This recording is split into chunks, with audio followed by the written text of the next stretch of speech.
Whether you're upgrading a system in your plumbing or adding new features to it, it's really easy to do with today's connections and PEX type plumbing. Now, the old days we had 3/8 inch.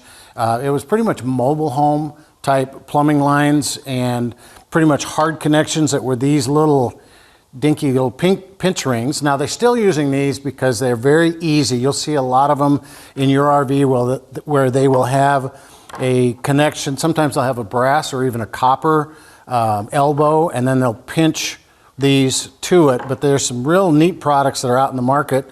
Let's first of all just go through what a pinch one does. So let's say we want to add a faucet and it's got a 1/2 inch.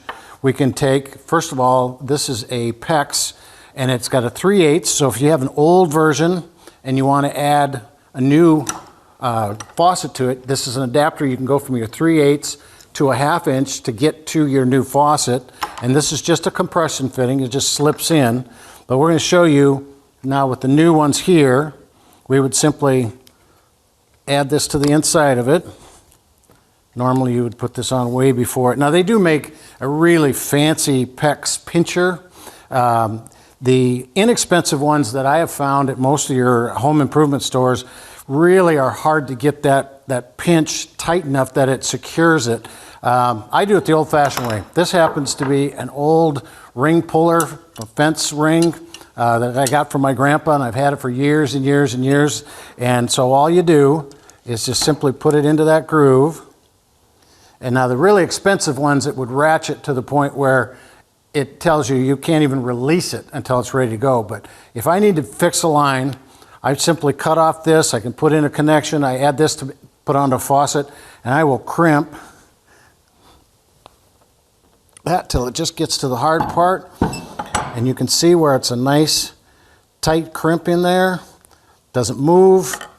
Same with this here. That one was crimped a little bit harder to it. So you will see this a lot in your basic RVs today because it's fast, it's easy for them to put it in, it's inexpensive.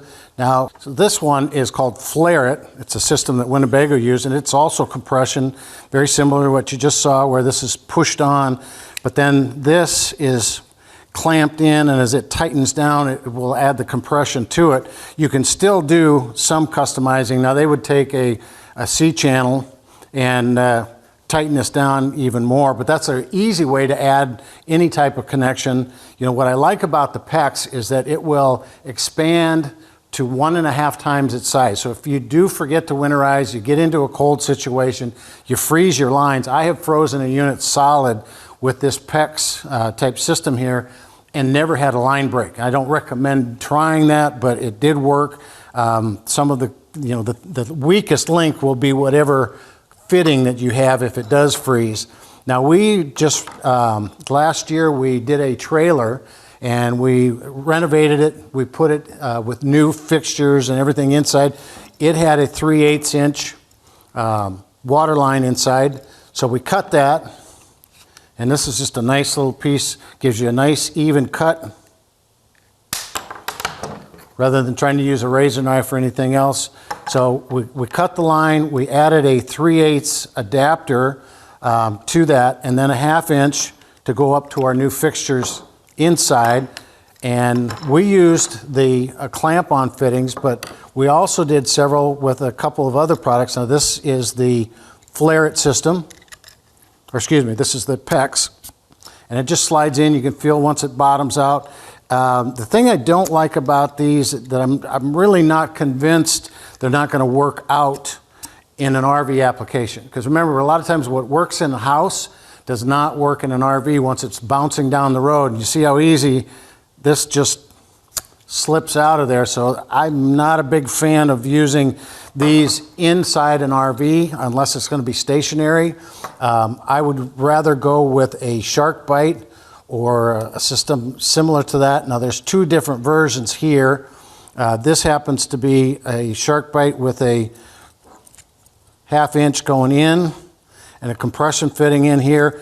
I typically like this one here. We just did a complete bathroom renovation in our home and went with the PEX stuff, put a brand new shower in, all new sinks, all new fixtures and stuff, and use these shark bites. We got them at the home improvement store, and it is just a compression fitting. So what it does is I put this in, and it bottoms out. I feel it hit to this point here.